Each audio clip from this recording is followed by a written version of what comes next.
High, welcome back to my new mini vlog. বহুদিন পর আবার একটা নতুন শ্যুট করছি, বিকজ শ্যুটিংয়ের জন্য শ্যুটটা করার সময় সত্যিই হয় না, কিন্তু কাজের মধ্যে নিজেকে ব্যস্ত রাখতে কিন্তু আমার শরীর আর মন দুটোই তরতাজা হয়ে ওঠে।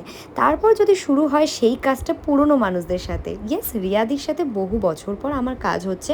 একটা নতুন কিছু ক্রিয়েট করার চেষ্টা করছি আমরা, আর কাজের মধ্যে বন্ডিং থাকাটা ভীষণ ইম্পর্ট্যান্ট পার্ট, কারণ বন্ডিং যত ভালো থাকবে ততটাই কাজটা সুন্দর হবে। এতদিনে যত কটা লুক করেছি তার মধ্যে আমার এই হেয়ার স্টাইলটা কখনোই হয়নি, তাই আমার হেয়ার স্টাইলটা ভীষণ ভালো লেগেছে। ফুল লুকসে রেডি হয়ে যাওয়ার পরে ফটোগ্রাফার থেকে ক্যামেরা ছিনিয়ে নিয়ে আমার কাছে ক্যামেরাটা নিয়ে আমরা বেরিয়ে পড়লাম আমাদের লোকেশনের জন্য। শীত গিয়ে বসন্তকাল আসছে, বসন্তকাল থেকে গরমকাল আসবে, কিন্তু আমাদের এই শুটিং স্টাইল আর শ্যুটের মুড কখনোই সেই জায়গা থেকে আমরা স্যাক্রিফাইস করি না।